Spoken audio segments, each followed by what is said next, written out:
समाप्त। एक घटना ऐसा है कि नाम सुने होंगे फिरोज शाह तुगलक, एफएसटी सुने हैं, एफएसटी फिरोज शाह तुगलक। इन्होंने दीवान ये बंगाल लाया था, यानी कि यहाँ पे आजाद करने के बाद क्या था, किसको, दासों को भी। तो दीवान ये बंगाल बनाया था फिरोज शाह तुगलक, ये भी तरह से समाप्त किया जहां से।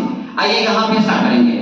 दास प्रथा के बारे में कहा जाता है कि यहाँ पे 1833 के अधिनियम के तहत में 1843 में यहाँ पे दास प्रथा को बंद कर दिया गया है। लेकिन ये दास सिस्टम जो आप देख रहे हैं, यूरोप में था, भारत था।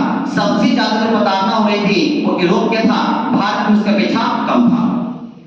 पटल ने यही दास प्रथा को कहा अर्थशास्त्र में कि 9 तरह के दास का विवरण कहा है। कितना का, 9 तरह का दास का विवरण कहा है। और इन्हीं के समय में सबसे बड़ा घटना है रविवार की छुट्टी। 1843 ईस्वी में एक अधिनियम आता है, वो अंग्रेज बोलता है कि रविवार को छुट्टी रहेगा, लेकिन ओनली अंग्रेजी आदमी को रहेगा, भारतीयों को नहीं रहेगा। धीरे धीरे कहानी चलते रहता है, भारतीय लोग विरोध भी करते हैं। तब यहाँ पे 1881 में एक व्यक्ति है श्री नारायण मेघाजी लोखंडे, ये आते हैं और लेटर देते हैं 1881 में, अस्वीकार कर लिया जाता है कि छुट्टी हम नहीं देंगे। लेकिन इसी के बाद यहाँ पे मेहनत करते करते पहुंचा देते हैं कहाँ पे, 10 जून 1890 में। अब फाइनल रूप से यहाँ पे भारतीयों को भी यहाँ पे छुट्टी देने का, कि भारत को भी छुट्टी मिलेगा। इस तरह से इनका शासनकाल जो है नॉर्मल शासनकाल रहा है, 2 साल का, यहाँ पे समाप्त होता है।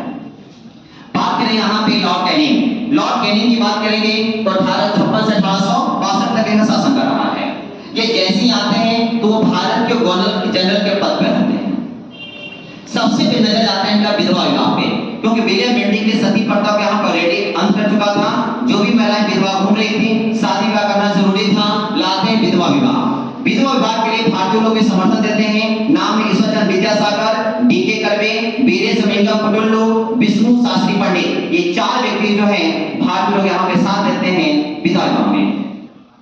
यहाँ पे देख रहे हैं डीके कर्वे, ये खुद ही विधवा से शादी करते हैं। विधवा आश्रम बनाते 1899 में, महिला विद्यालय 1906 में महिलाओं पे खास कर ध्यान देते हैं। और फिर फाइनल रूप से 16 जुलाई 1856 में यहाँ पे विधवा विवाह सिस्टम चालू हो जाता है, विधवा शादी होना। यहाँ पे जैसी बात 1856 में ही इन्होंने हड़प नीति जो नीति था उसको यहाँ पे समाप्त करते हैं। और यहाँ पे 1856 में ही पैतृक संपत्ति अधिनियम लाते हैं। और कहा जाता है कि जाति धर्म के आधार पे किसी को अगर संपत्ति से बेदखल कर दिया गया है तो वहां पे राशन कार्ड से नाम मिला के वहां पे वो संपत्ति वापस किया जाएगा, उनका जमीन नहीं काटा जाएगा। ठीक है। फिर यहाँ बात करें 1857 में, तो 57 में जो गुड डिस्पैच 1854 में आता है, उसी के आधार पे यहाँ पे 1857 में कलकत्ता, बॉम्बे, मद्रास, ये तीनों प्रेसिडेंसी में यहाँ पे एक विश्वविद्यालय बनाने की यहाँ पे स्थापना करते हैं। अब यहाँ पे 1857 में ही एक पद लाते हैं, महालेखा परीक्षक का पद लाते हैं। लेकिन यहाँ पे जब देश आजाद हो जाता है तब यहाँ पे इसका नाम चेंज है, नियंत्रक एवं महालेखा परीक्षक, जिसे आप कैग के नाम से जानते हैं, ये लाते हैं। 1858 में बात करेंगे मैकाले दंड संहिता की बात करेंगे, कानून, इसको एक तरह से विधिवत कानून बना देने का काम करते हैं कि एक तरह से कानून है। ये जो 1858 में एक घटना घटित है जिसका नाम है, इससे पहले 1857 का विद्रोह, सिपाही विद्रोह। यहाँ पे जो विद्रोह होता है जिसके कारण इसका सूचना कहाँ जाता, सीधा इंग्लैंड में जाता है। और वहां से एक गवर्नर जनरल का पद को सौंप करके एक वायसराय कर जाता है। वायसराय का मतलब है कि ब्रिटेन से डायरेक्ट चुन के आएगा, उसका एक तरह से राइट हैंड होने वाला है वायसराय। कुछ भी घटना होने से पहले वहां पर इंग्लैंड को सुना करेगा, लेकिन गवर्नर जनरल ऐसा नहीं था, घटना हो जाने के बाद करता था। और इसमें अंतर है, घटना होने से पहले करता है।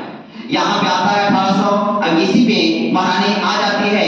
आने के बाद कहा जाता है कि कलकत्ता में हम नहीं रुकेंगे, हम के लिए कुछ और व्यवस्था करो। तो रातारात वहां पे 1 नवंबर 1858 को इलाहाबाद को एक दिन के लिए स्थायी बना दिया जाता है। इसी समय में यहाँ पे बात करेंगे 1861 में इन्होंने कहा कि 1873 के एक्ट के तहत 1874 में जो उच्चतम न्यायालय की स्थापना हुआ है, सुप्रीम कोर्ट का स्थापना हुआ कलकत्ता में, और सदर जितना भी न्यायालय बना है वो सब को यहाँ पे बंद कर दो। और 1861 में उच्च न्यायालय अधिनियम लाते हैं और कहते हैं जितना भी प्रेसिडेंसी आपको देख रहे थे प्रेसिडेंसी, उस सब में कलकत्ता, बॉम्बे और मद्रास तीनों प्रेसिडेंसी में एक उच्च न्यायालय की स्थापना की।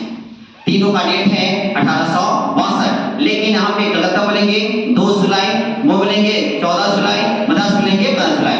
याद रखिएगा, सॉरी 15 अगस्त बोलेंगे, 2 जुलाई, 14 अगस्त और 15 अगस्त। क्या सुनिएगा, कहानी ऐसा है कि आप गड़बड़ाइएगा, दोनों में से मत गिनो। सुनिएगा, मद्रास कहाँ है, नीचे। कोलकाता है जाके यहाँ देखिएगा, यहाँ कोलकाता है और लगले सामने बम्बई एक तरह से है कि नहीं। अब यहाँ पे कहानी देख रहे हैं, लगले यहाँ पे बंगाल है और इसी सामने लगभग कौन है, महाराष्ट्र है। ठीक, ये दोनों सामने पहले पहले की उग्रवादी, तो अब नीचे आइएगा, समझिएगा 14-15 में गड़बड़ाना नहीं है, कंफ्यूजन तो एकदम। पहले आप सामने सामने चले जाइएगा, उसके बाद आप नीचे आइएगा।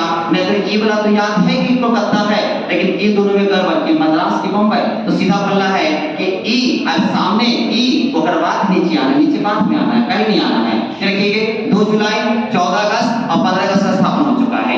इसी 1861 में लाते हैं पोर्टफोलियो सिस्टम। पोर्टफोलियो प्रणाली का मतलब होता है कि विकेंद्रीकरण करने का मतलब, एक तरह से हर तरह का जितना भी मंत्री है, सब तरह का मंत्री यहाँ पे देखने को मिलेंगे, चाहे वो दूध मंत्री हो, खाद्य मंत्री हो, आवास मंत्री हो, जितना भी मंत्री है वो सब का अलग अलग मंत्री होगा, जिसकी खास नजर यहाँ पे देखा जाएगा। इस तरह से हम देखा था, मेघालय हमने देख चुका था। अब कुछ बचा इसमें, वायसराय ऑलरेडी यहाँ पे बोल चुके हैं। यहाँ से वायसराय तो खत्म हो चुका है। ये कहाँ चुना जा रहा है, इंग्लैंड से। यहाँ पे इसको